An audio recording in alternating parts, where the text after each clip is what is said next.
Hey,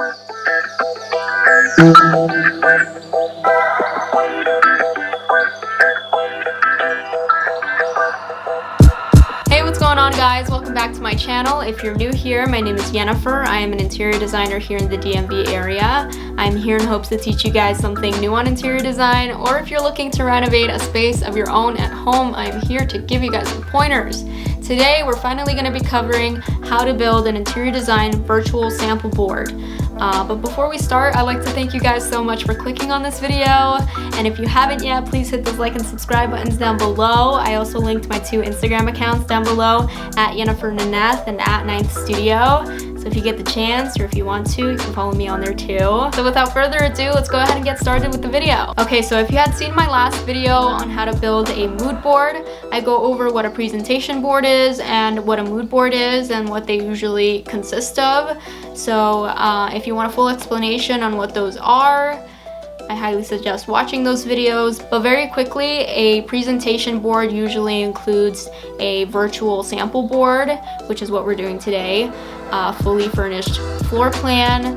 They usually include hand renderings or 3D renderings, elevations, and a design concept statement. I guess I should also mention that these are boards that I, as a student, had to complete. Usually you can find all of these things in a digital file or a handheld binder that you and your client can easily access. This is also known as a job book. Job books usually include the rest of the project information as well, such as the RCP plan, the FF&E specifications, the mood board that we talked about, and everything that I listed that was on the presentation board. I wanted to keep this video short and sweet today. That's why I'm only doing a virtual sample board of the living room. If you want to know more on the direction of the design for the project, I go into full detail in my mood board video that I was talking about earlier. What is a virtual sample board? Okay, so a virtual sample board is usually a collage of all of the furniture pieces that you've selected for the space. There are many steps that you have to take before getting here as a designer. Collecting furniture is a project in and of itself, I feel like. It takes many hours to really curate and collect furniture that will make your client happy, that will fit into your budget. There's a lot of factors that play into collecting furniture, but we're not getting too specific today. I'm just showing you how I build the virtual sample board and how I style it to make it look visually appealing to your client. Virtual sample boards usually, make or break your project. It's the design, it's what you're presenting to your client. So quick disclaimer, this virtual sample board is a mock-up. Song and I still have a lot of things to discuss before buying furniture pieces, so I did it for the sake of the video. This isn't the final design just yet, so yeah. So let's say that you've bookmarked all the pieces you've been thinking about buying. What I like to do is directly copy the links to Milanote. That way I have access and visibility. Once you've screenshotted or saved the photos of the pieces you'd like to use for your living space or your kitchen, your entryway, whatever, it's best to put them all in one file first. I'm using Photoshop. Notice how I have all my furniture here in different files. This makes it easier for me to copy the images I have here and then paste them on a whole separate file to keep my design separate, my headspace clear. It's a lot easier than having to drag files from a folder on my desktop because you're able to have them right in front of you. So notice that I also have a lot of furniture pieces to choose from here. This is just how I work. I'm not saying that this is the right way or the best way to do this because I know that everybody's different. This is probably a little overwhelming if you're dealing with a different design direction, or this just simply isn't how your brain works, but this is what works for me and this is how I do my job the best of my ability. Okay. I also don't think you need to be a wizard in Photoshop to do what I'm doing here. I think you just need to master how to cut the background off of photos, and that's pretty much it, really. I am sweating, okay? Oh my god. I don't know why this happens to me every time I film a video. I'm sweating. Okay, so once, Okay, so once you've got all your photos in one place, create a whole other file. This is going to be your virtual sample board, and drag all of these out so that it's easy to copy and paste. This way you won't be going back and forth, you'll have them right in front of you. And so now we build. Okay, so what my first few steps were when creating this mood board was to bring in the large pieces of furniture or elements of the space, such as the flooring, the area rug, the sofa, the coffee table, accent chair, and the lighting. The reason why I like to start with the largest elements is because it'll make the process of choosing your furniture a lot easier. This way you'll have your foundation at the very least. Doing this will also help you with the process of setting on certain furniture pieces, because that way you really get to see what they look like beside each other. You're essentially treating this Photoshop file as if it were the room itself, and I'll touch more on that in just a little bit. So this is my first living room concept here.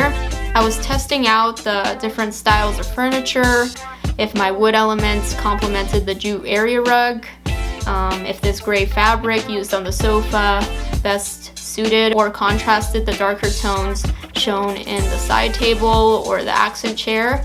I think it was a really good start, but I just wasn't feeling it, and the best thing to do if you're feeling doubtful, because I was feeling doubtful of the furniture pieces you've selected, is to go back to that mood board, to go back to that Pinterest board, and kind of refresh or remind yourself of the vibe that you want to go with. So my second concept here was a lot better. I was experimenting with the darker pieces of furniture and trying to stick with a simpler color palette, a more repetitive one to be exact. But then I realized that the space was equipped with dark floors, like black flooring, so I was kind of afraid of draining the space of its natural light. So that brings me to my third concept here, the one.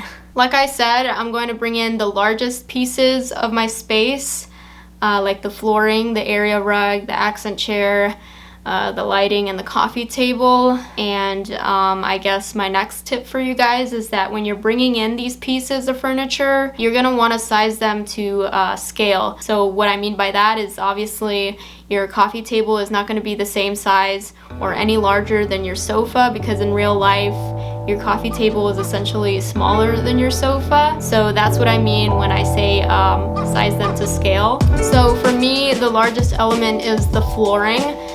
In other cases, it can be the wall color or cool wallpaper that you selected. So I'm just gonna copy and paste. The next one in this particular space that is the largest is the area rug. So I'm gonna place that right over the flooring, because remember when I mentioned that you're treating this file as if it were the space you're designing, as if it were like a 2D version of it. Next, I'm going to place the sofa here and my coffee table right in front of it, because that is where it lands in the floor plan. Next, I'm gonna plop the lighting next to the sofa. Accent chair is gonna go right beside the coffee table. And I decided in the end not to go with a side table, because since the space is fairly small, I feel like the coffee table would have made it feel a little bit too crowded.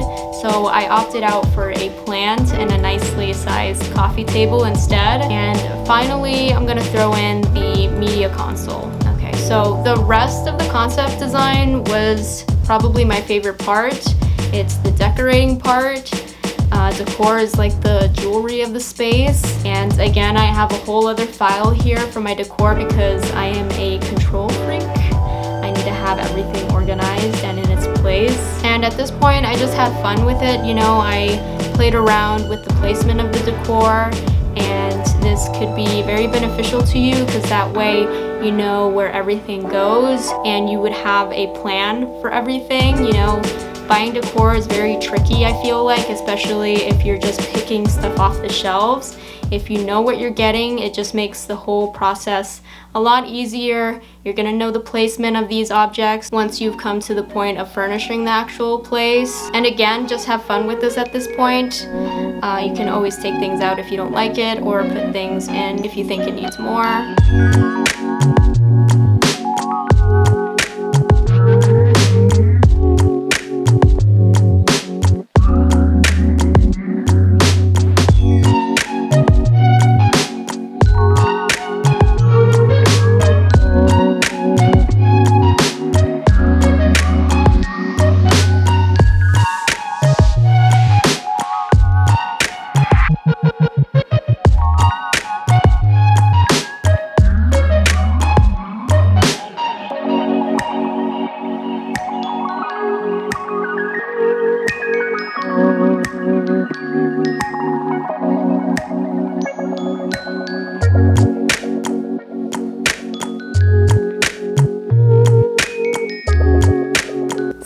have for you guys today. I hope you guys enjoyed. I hope you guys took something from this video.